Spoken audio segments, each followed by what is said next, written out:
네, 올해 기준으로 본다면 1971년 리처드 닉슨 대통령의 금태환 정지를 선언한 이후 벌써 반세기가 지났는데요.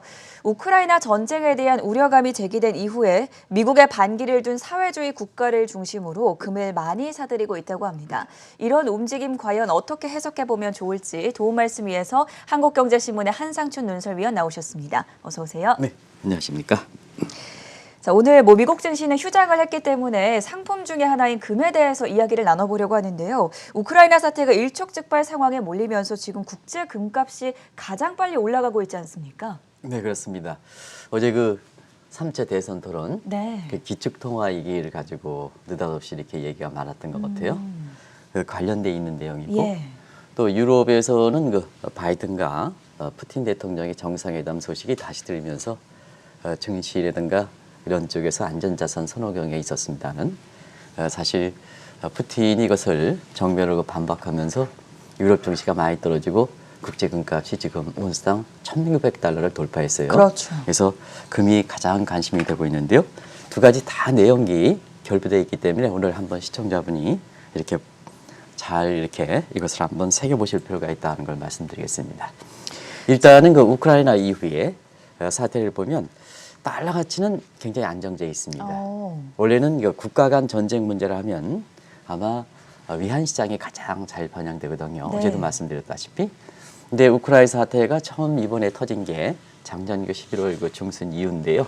이때부터 달러 인덱스는 96 레벨대에서 거기서 1%도 아니게 이렇게 움직이고 있습니다. 밴드폭으로 보면 97에서 95에서 97 정도에서 피벗 레이트는 96에서 거의 변동이 없다 이렇게 부됐습니다. 그리고 우크라이나 사태가 터졌는데도 불구하고 어제 원달러 환율 한번 보겠습니다. 어제도 원달러 환율이 3원 정도 더 떨어져서 전쟁 가능성이 제기됐던 1월 말 1월 28일 날 1210원대 근접하다가 시청자 여러분 지정학적 위험 달러 사세요. 원달러 환율 올라가야 되는데 1192원으로 떨어졌거든요. 그런 과정에서 사실 달러가 이렇게 떨어지다 보니까 결과적으로 우크라이나 전쟁 이후에 금이 가장 부각된다 이렇게 됐습니다. 오늘 그 금이 1,900달러를 돌파했죠. 그래서 단기간에 놓고 볼 때는 지금 가격의 상승세가 가장 빠르기 때문에 지금 은행 PB들이라든가 이런 중심에서 지정학적 위험이 나다 보니까 의뢰껏 달러, 의뢰껏 금 이런 권유를 해서 신문지상에 달러 투자, 금 투자를 권유하는데요. 실제로 이게 따라갈 것인가 하는 것은 지금부터 한번 답을 구해보도록 하겠습니다. 지금 말씀을 듣다 보니까 궁금한 점이 사실 달러와 금은 모두 다 비슷한 안전자산으로 분류가 되는데 왜 달러 가치는 변함이 없고 금 가격만 유독 상승했을까요? 네, 일반적으로 금 가격이 상승하는 것은 인플레 해칭 때문에 네. 인플레가 불거져서 그렇지 이렇게 얘기하는데요. 사실은 이 문제는 최근에 금값이 올라가는 것은 인플레보다는 우크라이나 사태 때문에 더 그렇다 이렇게 됐습니다. 작년에 8월 이후에 잭슨홀 미팅서부터 국제사회에서 인플레 논쟁이 거세게 됐을 때는 국제 금값이 사실상 많이 올라가진 않았거든요. 오히려 1,700달러대에서 플랫하게 움직였다 이렇게 됐습니다. 대표적으로 금을 대신해서 디지털 금, 인플레 해칭하는 비트코인과 같은 가상화폐 아니겠습니까? 그런데 작년에 11월 12일 날 비트코인이 6만 7천 달러 가다가 지금은 3만 6천 달러대로 급락한 것이 역시 이번에 금 같은 경우에는 인플레 해지용보다는 우크라이나 사태가 더 크다. 그러면 이제 우크라이나 사태에 전쟁 우려가 제기됐던 게 1월 말이거든요. 이때부터 안전자산에 대한 선호 경향에서 flight quality라는 얘기를 많이 들으셨을 거로 보는데요. 저는 한번 같이 공부해 보겠습니다. 네. 지금 전쟁 우려가 된다. 안전자산 선호가 경향한다. 지금 국제적으로 안전자산이라고 평가받는 것이 한 3가지가 있는데요. 그런 과정에서 한번 첫 번째가 달러를 이렇게 많이 하죠. 근데 네. 달러 가치는 거의 변동이 없습니다. 왜 그럴까 하는 측면에서는 종전만 못하다. 기축통화 역할에 종전만 못하다. 나중에 말씀드리겠습니다는 사회주의 국가를 기획을 해서 탈달러 노력이 지금 가속화되기 때문에 사실 달러가 옛날만큼 안전자산 역할을 못한다. 그리고 두 번째 안전자산은 미국의 국채입니다. 그렇죠. 근데 미국의 국채인데 미국도 디폴트 우려가 제기되고 재정적자 국가 채무가 증가하는 상태거든요. 그러다 보니까 사실 안전자산의 기능을 못한다 이렇게 보시면 되겠습니다. 그러다 보니까 최근에 이렇게 3대 안전자산 중에서 그나마 그래도 사실 안전자산의 역할을 했을 수 있는 것이 금이다 하는 측면에서 사실 금에 대해서 금값이 올라가고 있는데요. 또 한 가지는 시청자분이 지금의 금값이 올라가는 건 단기에 빨리 올라갔다는 것은 심리적 요인이 많이 작용하고 있다는 얘기거든요. 네트워킹 효과와 함께. 그런 측면에서는 심리적 요인을 많이 꼽는데요. 미국의 디폴트 우려하면 2011년 이때 되기 때문에 그때 금값이 많이 올라가서 금 투자했던 사람들이 굉장히 돈을 벌었던 때거든요. 나중에 이제 말씀드리겠습니다. 그때 향수병에 걸리는 겁니다. 그때 향수병이 유포리아 골드 리콜, 요 공식 용어입니다. 유포리아 골드 네. 리콜이라는 심적 요인 네트워킹 효과가 가사돼서 단계 금값이 이렇게 빨리 올라가는 거다 이렇게 보시면 됐습니다. 한마디로 인플레 해증보다는 우크라이나 사태, 근데 안정자산의 역할을 할 수 있는 게 굉장히 제약되어 있는 상태에서 심리적 요인과 함께 금값이 올라가는 거다 이렇게 보시면 됐습니다. 유포리아 골드 리콜이라는 용어를 말씀해 주셨는데요. 당시 2011년도 상황을 다시 한번 짚어볼까요? 네, 사실 그 금을 투자할 때는 스티그마 이펙트 시청자 여러분이 잘 아실 거로 생각하고요. 유포리아 골드 리콜이라는 얘기가 나오는데요. 스티그마 이펙트는 낙인 효과죠. 투자했을 때 과거에 투자했을 때 굉장히 악몽을 꾸는 것 이게 이제 낙인 효과라고 우리가 외환위기 때는 뭐 외화가 부족하다 하면 이렇게 제2의 외환위기 이게 이제 전형적인 스티그마 이펙트다 해당된다 이렇게 보시됐습니다. 유포리아 골드 리콜은 좋은 추억이 이제 좋은 추억 때문에 매수 요인 이렇게 되는데요. 왜 2012년일까 하는 데는 지금과 비슷한 상황이죠. 그때는 2011년에 지적적으로 보면 뉴욕에 폭동 사건이 일어나고 리비아라든가 이런 데에서는 중동 자유의 봄 이런 사건이 터지면서 지정학적 위험이 굉장히 컸습니다. 네. 그리고 그때의 S&P가 3대 평가기관이 미국의 디폴트 우려가 제기되면서 미국의 신용등급을 이렇게 떨어졌던 때입니다. 그때를 아마 시청자분이 잘 기억하실 거로 봅니다. 그러다 보니까 자 이런 상태에서 미국의 달러가 기축통화 역할을 못하지 않느냐 해서 그때 당시 두 가지 얘기가 나왔습니다. 당시 로버트 졸릭이라는 세계은행 총재가 기축통화로서 달러를 역할을 못한다. 미국의 디폴트 우려가 돼 근본이제. 그러다 보니 금값이 올라가야 되는 거죠. 사회주의 국가는 기축통화로서 달러가 역할을 못해. 자 달러 대신 축소해서 그때 위안화라든가 러시아의 루블라 같은 경우에는 이렇게 달러를 대신할 수 없으니까 네. 그때 위안복을 중심으로 해서 금 사재기 열풍이 있었던 거거든요. 그러다 보니까 최근에 지정학적 위험 불거지죠. 달러 역할 제대로 못하죠. 그다음에 각국이 중앙은행이 금태한 정지 이때 금을 사지 말자 했는데요. 다시 금을 사입하고 있다. 예. 자유시장 경제 원리인데요. 금을 사고 있다 해서 국제사회에서 굉장히 주목되는 상황이다 이렇게 보게 됐습니다. 2011년 당시 상황이 어떻게 보면 지금과 좀 비슷하다는 느낌도 드는데 각국의 중앙은행이 금 사재기에 나서는 것을 같은 맥락으로 해석을 해봐도 되겠습니까? 네, 그때 당시 2011년 당시에 우리나라에서 보면 그때는 세계 각국들 입장에서는 유포리아 골드 리콜이 있었는데 네. 한국의 일부 은행의 잘못된 또 한국은행의 당시 총재가 잘못된 판단에 의해서 그때 금 투자했던 사람들이 굉장히 손실을 많이 기록했습니다. 그래서 우리는 스티그마 이펙트가 있었던 때입니다. 똑같은 현상을 두고 예. 그런 과정에서 시청자 여러분 2011년에 근본이 주장하다 보니까 그때의 기축통화 역할로서 달러를 하지 못한다 하는 측면에서 한국은행도 외화 대반의 차원에서 당시에 이렇게 한국은행 총재가 김모모 이런 분이거든요. 이제 이후에 한림대 총장도 하셨습니다는 시청자 여러분 다 기억하실 거로 생각합니다. 이때 96도를 샀습니다. 96도를 샀습니다. 그리고 일부의 그 골드뱅킹과 관련해서 아주 전문적인 은행인 모 시중은행에서 그때의 금값이 1960달러, 3,000달러 간다. 기억나시죠? 3,000달러 간다. 이거 가지고 금을 많이 매입했던 겁니다. 근데 공교롭게도 한국은행에서 외화 답에서 금을 96톤 매입하고 그다음에 사실 3,000달러 갔을 때 금값이 계속 떨어졌습니다. 그래서 금값이 계속 떨어져서 지금 오늘부로 1,900달러를 넘긴 합니다는 그때 1,960달러에 비해서 사실상 사실상 그때를 하회한다 하고 하회할 수 있고요. 또 한 가지는 국제금값이 한때는 1,100달러로 무너졌거든요.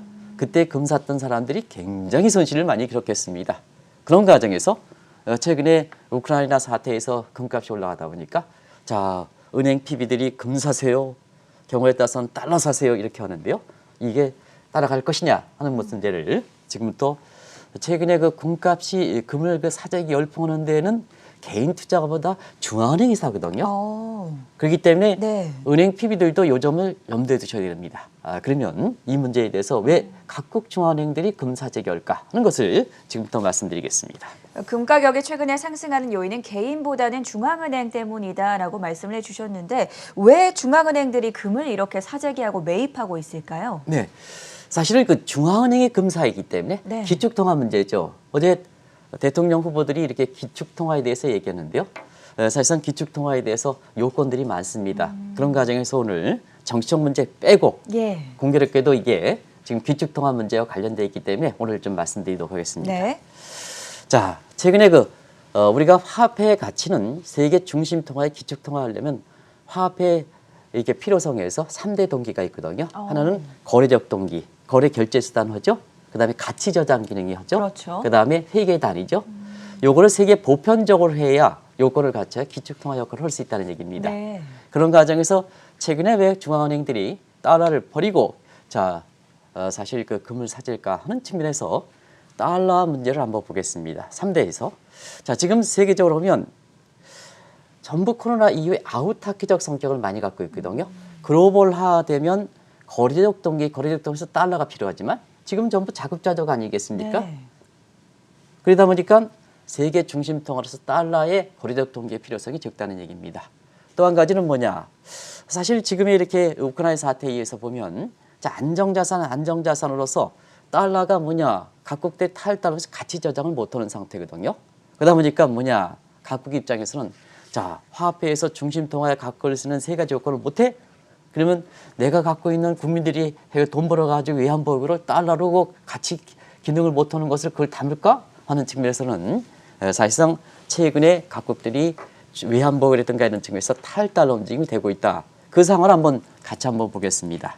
일단은 외환보유에서 일전에 한번 말씀드렸습니다는 외환보유에서 각국들이 달러 비중을 60%대 밑으로 떨어뜨리고 있습니다. 한때는 이게 80%까지 갔었는데요. 지금 58%까지 떨어뜨리고 있습니다. 한국은 이게 달러 비중이 높습니다. 물론 한국은 스테일스킬 조항이기 때문에 한국에서 공식적으로 발표하지 않습니다만 지금 70% 정도로 국제사회에서 보고 있습니다. 그래서 외환보유에서 전부 달러를 버린다. 디지털 통화 시대가 되죠. 그러면 디지털 통화 시대에서 보면 달러가 그렇게 필요 없죠. 프로그램 결제이기 때문에. 그렇기 때문에 중심 통화로서 이렇게 해서 달러에 대한 필요성을 적게 한다 이렇게 보여졌습니다. 지금 미국 제하고는 사실 세계의 디지털 통화는 한 90%가 도입 단계다 이렇게 보여졌습니다. 그리고 또 한 가지는 자급 결제망이죠. 자, 아우타키적 자급자족 성격이니까 미국의 달러를 가지고 않고 자기의 결제망이 필요한 거죠. 중국 같은 경우는 뭐냐? 요 스위프트는 아시겠지만 달러 결제망. 그다음에 이제 칩스는 중국의 위안화 결제망입니다. 그리고 SPFS는 루브라 결제망입니다. 이렇게 해서 결제망을 바꾸러 가자는 얘기입니다. 예. 중국은 달러 사지 말고 우리 상품 할 때는 위안화 사세요. 자, 러시아도 루브라 결제하세요. 이렇게 된다는 얘기거든요. 그러다 보니까 지금은 어떻게 보면 국제 통화 질서에서 보면 과도전, 넌 시스템이 없는 단계다. 그러다 보니까 시청자 여러분 시스템이 없는 단계다 하니까 금이 일단 중앙은행 입장에서는 금을 사놓고 보자 하는 이런 판단에 의해서 최근의 금값은 2011년 개인이 많은 사는 것과 달리 각국 중앙은행이 산다. 중앙은행이 사니까 기축통화로서 달러 역할이 이렇게 약화되는 과정에서 난다 하는 걸 말씀드리겠습니다. 왜 중앙은행들이 금을 많이 매입을 하고 있는지 그 탈달러화랑 연결시켜서 설명을 들어봤습니다. 지금 국제통화제도에 있어서 뉴 노멀 시대에 들어갔다라고 보는 시각이 있는데요. 2차 대전 이후에 국제통화제도 어떤 변화를 거쳤습니까? 네, 지금은 통화체제 문제이기 때문에 통화체제를 한번 스케치해 보겠습니다. 우리가 지금 최근엔 IMF 체제다 이런 말씀드리지 않습니까? IMF는 2차 세계대전의 반성에 의해서 무역부로 가트, 그다음에 통화제재에서 IMF가 설립됐다 이렇게 보겠습니다. IMF 체제죠. 그런 상태에서 IMF의 아주 강국 시대가 IMF의 우월적 시대가 1970년 닉슨의 금태환 정지까지 됐다 이렇게 보겠습니다. 그때까지 달러 중심의 금으로 태환성이 보정되면서 거의 고정한 일제가 유지됐죠. 그러다 보니까 달러의 전성시대가 됐던 것이고 미국의 전성시대에 대해서 팍스 아메리카 유지했던 때이죠. 근데 이제 교역량이 증가하니까 금으로 달러를 태환성을 보장하지 못하다 보니까 이제 더 이상 정지하지 않는다. 더 이상 태환성을 보장하지 않는다 하는 것이 닉슨의 금태환 정지입니다. 항상 제도가 바뀌면 바로 넘어가지는 못하죠. 그래서 과도기적인 단계가 1971년 금태환 정지 이후에 1976년 지금의 자유변동 환율제로 넘어긴 과도기 단계를 스미드소니언 체제다 이렇게 이제 보시면 되겠습니다. 그래서 지금은 자유변동 환율 체제다. 그러다 보니까 브레튼 우즈 체제, 달러 중심의 브레튼 우즈 체제가 굉장히 약화됐거든요. 자, 그러면 어제 대선 후보님들이 우리가 기축통화국이라고 하는 대선 후보도 있었고 아니다 하는데요. 아니다가 맞죠? 그런 측면에서 기축통화는 뭘까? 지금 세계 기축통화는 뭘까? 기축통화를 주장한 사람이 누군지 아십니까? 누굽니까? 우리가 트리픈 딜레마 많이 썼지 않습니까? 예. 그런 상태에서 미 예일대의 트리픈 교수가 얘기했다 이렇게 보겠습니다. 트리픈 교수의 얘기는 탁 해서 세계 기축통화 역할은 달러뿐이 없다 이렇게 이제 얘기를 하고 있습니다. 근데 달러가 이렇게 그 약화체제된 상태에서 기축통화 보면 아무래도 준비통화 성격을 갖고 있다 하는 측면에서 IMF의 그 2015년에 획기적 변화가 있었죠. 5대 준비통화에서 위안화를 SDR에 편입되어 있습니다. 그래서 SDR에 편입되어 있는 5개 준비통화학을 지금은 일방적인 기축통화의 달러 중심체에서 약화돼서 5대 통화로 넣을 수 있다. 이것도 논란이 있다 하는 것을 말씀드리겠습니다. 그런 과정에서 지금은 이렇게 달러가 기축통화, 달러마저 기축통화니까 원화는 사실 지리적 여건 때문에 지정학적 위험 때문에 원화의 국제화가 가장 안 된 국가입니다. 근데 이제 느닷없이 한국이 기축통화 역할을 하니까 시청자분도 굉장히 놀랬던 거죠. 이 정책 문제 때문에 더 이상 하겠습니다. 네. 기축통화 문제에 대해서는 트리픈 딜레마와 함께 제가 다음에 한번 선거가 끝나면 시청자 여러분께 말씀드리겠습니다. 그래서 지금은 새로운 통화체제로 가야 된다. 달러 중심의 브레튼 우즈 체제가 약화됐으니까 새로운 통화체제로 가야 된다. 통화 환경이 지금 온라인 디지털로 바뀌었지 않습니까? 그렇죠. 그런 과정에서 세계 단일 통화 논쟁이 있는데요. 세계는 지금 United States of World이지 않습니까? 미국이 하나의 주, 한국이 하나의 주, 일본도 하나의 주니까 이제 먼델 교수가 얘기하는 최적 통화 지역에 있어 보면 세계다. 그러다 보니까 단일 통화 논쟁이 있는 겁니다. 그래서 단일 통화 논쟁은 미 달러로 갈 것이냐, 달러레이제이션.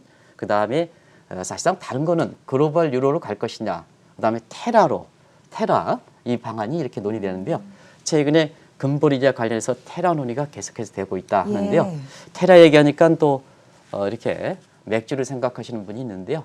라틴어로서 지구라는 뜻으로서 테라라는 의미를 갖고 있기 때문에 이 또한 기축통화 대선이 끝나고 기축통화 얘기할 때 이 얘기를 좀 하겠습니다. 이 얘기 자세하게 얘기하면 또 이렇게 대선 후보들의 정책 문제를 띠기 때문에 이 방송을 진행하고 총괄하시는 그 양부장님께서 혹시나 정치 문제를 띠지 말라 이렇게 하니까 예. 여기를 자제도록 하도록 하겠습니다. 자, 국가별로 지금 미국과의 마찰이 지속되는 상황에서 중국이 지속적으로 금을 늘리고 있습니다. 저도 이 이야기를 몇 년 전부터 말씀을 드린 것 같은데 어떤 맥락으로 살펴볼까요? 지금 미중 간 마찰이지 않습니까? 네. 미중 간 마찰의 가장 경제적 측면에서는 독립성을 보장하는 거죠. 독립성.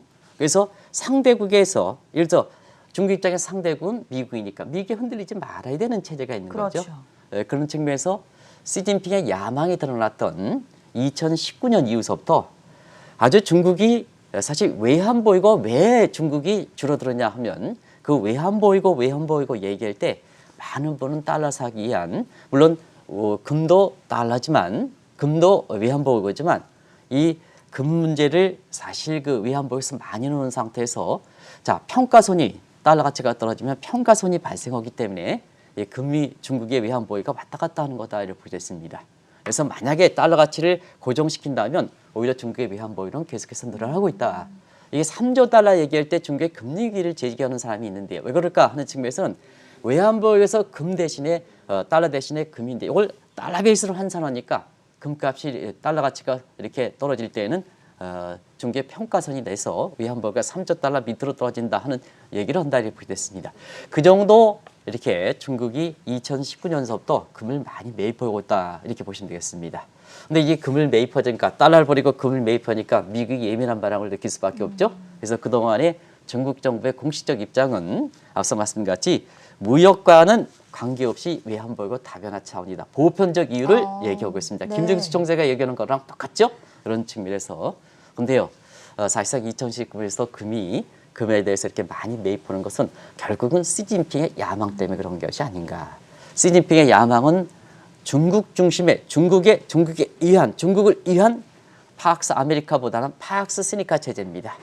파크스니카의 궁극적인 것은 자기 갖고 있는 캐시플로우를 이렇게 독립성을 보장하는 겁니다. 그런 측면에서의 야망이 드러났다 이렇게 됐습니다. 자연스럽게 중국이 자 달러를 버리고 금을 가져가다 보니까 결과적으로 미국이 중국의 금 매입에서 예민한 반응을 느끼는 과정에서 당시의 트럼프 정부, 지금의 바이든 정부 굉장히 미중 간 마찰이 전면전으로 확산되는 모습이 지금의 모습이다 이렇게 볼 수 있고요.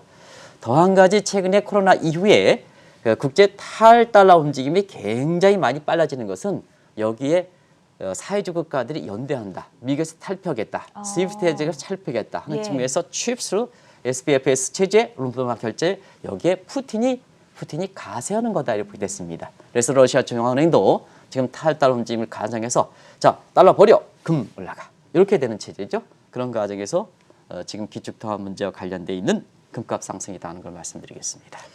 최근 들어서 국내 금융사들이 금 현물이나 또 금과 관련된 다양한 상품들을 투자에 권유하고 있는데 우리 투자자들 입장에서는 이게 사실 예전에도 $2,000 넘어갈 것이다. 이런 이야기가 많이 나왔던 만큼 좀 신중해야 할 것 같습니다. 어떻습니까? 이 대목에서는 2011년에 모 시중은행이 $3,000 간다 해서 엄청난 손실을 치러했거든요.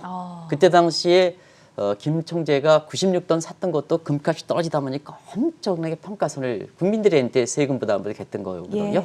예. 그런 측면에서 최근에 투자할 곳이 없다 보니까 결과적으로 우크라이나 지정학적 사태는 났죠. 인플레 문제는 됐죠.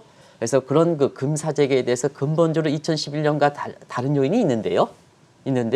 은행 PB들이 뭐냐 금 사세요, 달러 사세요. 그래서 달러 가치는 오히려 떨어지지 않습니까? 그렇죠. 그런 과정에서 금 문제를 좀 얘기하겠습니다.